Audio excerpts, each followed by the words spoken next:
Mimi nikwambie, mimi na Waarabu wenzangu kutoka Morocco tumeumia sana. Walikuwa wananiambia bwana tunafanyaje? Nikawaambia la mashaka fihi fi hadha almakani.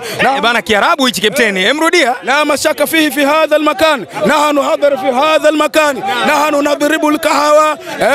Wanakuambia Waarabu idha faqada almariha falyashrabu alqahwa. Ndio unaona kahawa hapa. Karibu sana bwana.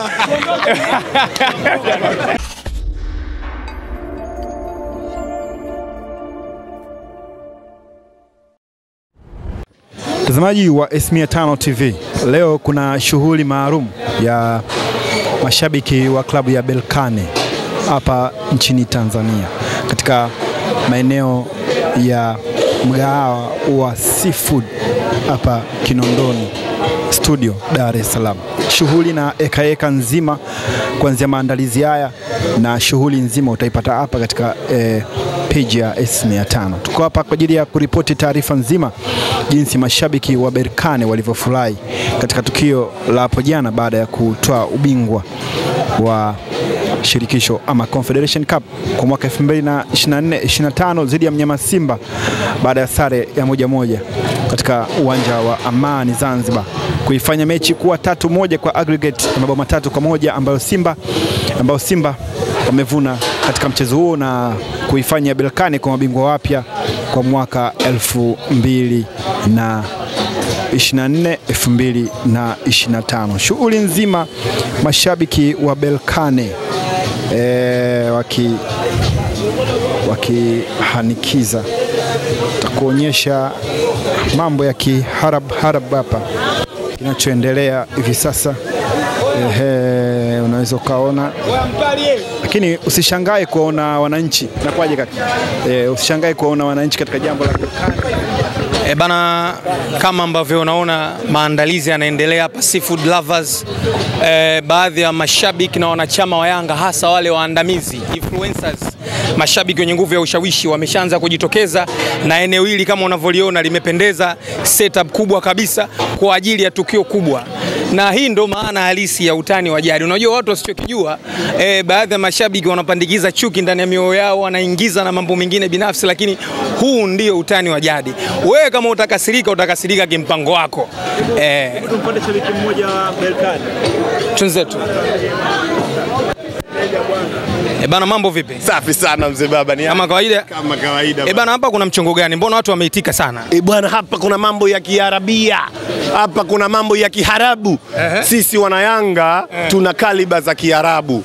Sawa Sasa jana tumechukua ubingwa pale Amani Karume, uwanja wa Al-Hassan Mwinyi. Kwa hiyo sisi tunataka kuonesha watu kwamba kile kilichofanywa na Berkane sio kitu kidogo, ni kitu kikubwa na ni kitu kizuri. Kwa hiyo kuonesha kama ni jambo zuri, sisi tunataka tuishi leo maadhi ya Kiarabu hapa Tanzania, Kinondoni, hapa seafood lovers. Tunataka tuishi tuishi Uarabu tukiwa hapa seafood lovers Kinondoni. Kwa hiyo unaona maadhi ya Kiarabu, unaona Captain Kizinga, unamwona Nabii Meja, unaona hapa maadhi ya Kiarabu yametawala. Unaona mimi nimekula msuli. Sababu ni furaha. Sisi ni Waarabu. Sisi ni Waarabu wa kweli kweli, kwa sababu wametufurahisha. Lazima tuwapongeze. Hii ni pongezi kwa Waarabu. Uzalendo wa nini? Wao walinunua jezi za Mamelodi Sundowns mpaka fake zikaisha Kariakoo. Leo hii unaniambia uzalendo? Uzalendo anatupiga Young Africans kiwanjani. Kuna uzalendo gani? Hakuna uzalendo wa namna hiyo. Ubaya, wasema ubaya ubwela. Sisi tunaambia ubaya unarudi. Ubaya ubwela kwa Kizaramo, kwa Kiswahili ubaya unarudi. Na kwenye dini sasa ubaya unawarudia kweli, na imeanza jana. Na kwenye dini tunasema kamata dini tudanu, kwa vile utakavyofanya ndivyo utakavyofanyiwa. Kingine wanasema kisasi ni haki. Kisasi ni haki. Bana, unalipi la kuambia? Tuliona baadhi ya picha mitandaoni zinatembea, baadhi ya mashabiki wa Yanga wamejeruhiwa, wamechaniwa jezi. Unalipi la kuambia kwa hao watani zetu? Hii tabia yao ambao wameifanya kuwa harass baadhi ya mashabiki wa Yanga waliojitokeza jana katika ule mchezo uwanja wa New Amani Zanzibar. Ule ni ungwana, ni sifa, ushamba. Unalipi la kuambia? Ni jambo zuri sana umeniuliza ndugu mtangazaji, ni kitu kizuri kwa sababu mpira wetu wa Tanzania sawa, tumejengwa katika misingi ya utamaduni, tumejengwa kwenye misingi ya utani. Simba na Yanga ni watani, lakini sasa hivi tunaondolewa katika utani, tunapelekwa kwenye uadui sawa, na hizi ni mamlaka za soka nchini. TFF na bodi ya ligi ndio wanasababisha haya, kwa sababu wameamua kumkumbatia Simba, wakampa mamlaka, anajifanya sasa kai utawala mpira, anaweza kufanya chochote kwa muda wowote anachojisikia. Ndio maana unaona viongozi wao bila uoga wanatoa kauli za ajabu za uhatarishi wa amani, za uvunjifu wa amani, kwamba eti atakayekuja pale Amani atapigwa sawa, atakayekuja pale aidha azikiwe Kisutu au azikiwe Zanzibari au atoki mtu. Maana yake ni kauli za kutishia amani sawa. Sasa ile kwa sababu viongozi wamelifanya hilo, inabidi watu wao wafate, na ndio kilichotokea. Watu wa Young Africans wamepigwa, watu wa Young Africans wameumizwa, wamezulumiwa, hawakuingia uwanjani. Maana yake ni viongozi wameshinikiza hilo, na bila uoga mamlaka zimekaa kimya, hazikukemea swala hilo. Sijui umeelewa? Kwa hiyo ni swala ambalo sisi binafsi hatulipendi kama wadau wa soka. Sisi kama Watanzania ambao amani ndio slogan yetu, amani ndio kitu chetu kikubwa, tumeumia kuona amani inavunjwa katika mpira. Sasa amani kwenye mpira. Baraka Yanga, kwa kumalizia, ipi kauli yako ya mwisho kuelekea hivi vitu ambavyo vimefanyika, vitendo vya uvunjaji wa amani, kupigwa? Unatoa neno gani kwa mamlaka, kwa bodi ya ligi ambao ndo wasimamizi wa ligi yetu? Unaweza ukawapa neno gani kuweza kuambia hichi kitu kilichotokea? Mimi nataka niwaambie kitu kimoja. Nikiongea kama Baraka Yanga nina bleach, nimevaa snap, labda pengine hamunisikii, maana mimi nimekuwa kila siku nikiongea kuhusu bodi ya ligi na TFF, wasije wakaendelea kuwadekeza hawa jamaa. Sasa leo naongea kama shehe, kama maalim, pengine leo mtanisikia. Sisi tunaomba watu wa mpira, tunaomba soka letu litawaliwe na amani na upendo. Simba na Yanga sio maadui, ila mkiendelea kuwakumbatia, mkiendelea kuwakalia kimya kwa madudu wanayoyafanya, amani itaendelea kuvunjika. Sisi hatupo tayari. Mamlaka za soka, serikali yetu ya Jamhuri ya Muungano wa Tanzania na wote wapenzi wa soka, tunaomba ili swala tusilifumbie macho, tulikemee kweli kweli. Lakini cha kumalizia, sisi kama watu wa mpira tunataka kuwaambia sawa, jana hamkuonelewa, mmestahili mlichokipata, uwezo wenu ni mdogo sana. Berkane alikuja kuchukua kombe, wewe ulikuja kucheza mpira. Bana Baraka Yanga, shukrani sana kwa time yako. Shukrani sana. Bana, tuko na mdau mwingine, huyu ni shabiki na mwanachama wa Yanga, lakini pia ni influencer, mfia timu. Ilipo timu yeye yupo. Bana, unalipi la kusema kuelekea tukio hili ambalo baadhi ya wanachama wa Yanga wamekusanyika hapa, setup kubwa kubwa, kumependeza. Unalipi la kusema ndugu yangu? Karibu sana. Pia licha kuwa influencer ni kapteni wa mashabiki wote. Ndio. Lakini ukapteni umeongezeka sasa hivi kuwa kapteni ya wanayanga wote na watu wote wenye furaha. Nimekuwa kapteni wa Dar es Salaam Young Africans, nimeongezeka kuwa kapteni wa mashabiki wote wa Berkane. Bwana, tuko hapa katika jambo moja. Unajua Dar es Salaam Young Africans, moja kati ya vitu vikubwa ambavyo wanavifanya viongozi wetu ni kila wakati kutuweka karibu na sisi wanachama na mashabiki. Tumekuwa tukiwekwa karibu sana. Umeona mara nyingi tumekuwa labda kuna supu, viongozi wanaamua mashabiki na wanachama wao wafurahi, lakini saa hizi tuko hapa kwa jambo moja tu, kuhakikisha tunafurahi kwa pamoja.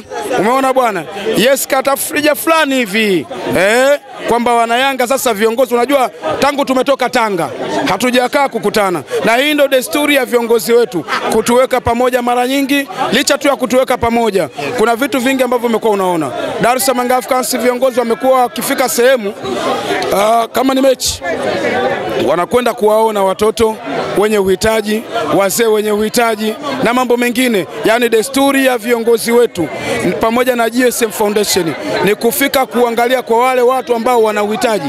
Umenielewa? Baada ya hapo sasa wamegeukia kwa sisi wanachama. Umenielewa bwana? Sasa kapteni wa mashabiki, auone kwamba ili tukio unaonekana kwamba nyinyi mko upande wa CR Berkane kuendeleza sherehe za ubingwa waliochukua jana, na muone kama mnazidi kuwakera na kuwavuruga watani zenu. Unalipi la kuambia? Kitu ambacho naweza nikawaambia, tuko katika sehemu ya kudumisha utani. Tuko katika sehemu ya kudumisha utani, na ili hatuwaficha tupepesi.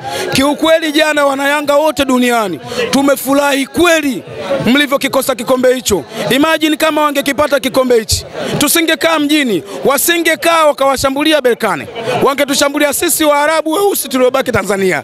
Kwa hiyo tuseme kitu kimoja, tumefurahi sana walivyolikosa hilo kombe. Mungu Bwana ni fundi, na moja kati ya vitu ambavyo vimefanyika ni namna ambavyo wao wamekuwa wameiendea fainali. Hawakuwa wastaarabu katika kuiendea fainali. Unajua, vitendo vya kuwapiga watu, vitendo vya kuwavuruga watu sio vitendo vizuri kwenye mpira. Kwanza unaondoa baraka katika lile unaloliendea, lakini kuna kitu cha kujifunza. Tuambie kitu kimoja, kujifunza kwa wenzenu sio baya.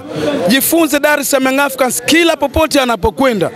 Moja kati ya mafanikio ya Yanga yanapatikana kutokana na namna ambavyo viongozi wamekuwa wakifika kutoa sadaka. Hakuna kitu ambacho ni kikubwa zaidi kama dua ya kuombewa na mtoto mdogo. Umetoa sadaka watoto wote na wale wenye uhitaji, alafu mtoto anakuombea dua kwa Mwenyezi Mungu. Ni jambo kubwa mno, Mungu anakunyoshea. Hawana desturi ya kwenda kufanya ibada hiyo ya kuwaona watoto wadogo, ya kuwaona wenye uhitaji. Hawana. Kwa hiyo kama hawana jambo hilo, ni vyema wakajifunza. Sisi tuko hapa, watu kutoka Morocco. Nahnu hadhar fi hadha almakan. Kapteni, kufuatia kadhia jana walioipata baadhi ya mashabiki wa Yanga, unalipi la kusema na kwa kulifikisha kwa mamlaka husika, unalipi la kusema kwa kumalizia, Kapteni? Kitu ambacho nasema, viongozi tunakuombeni. Sisi hapa ni watu wa mpira.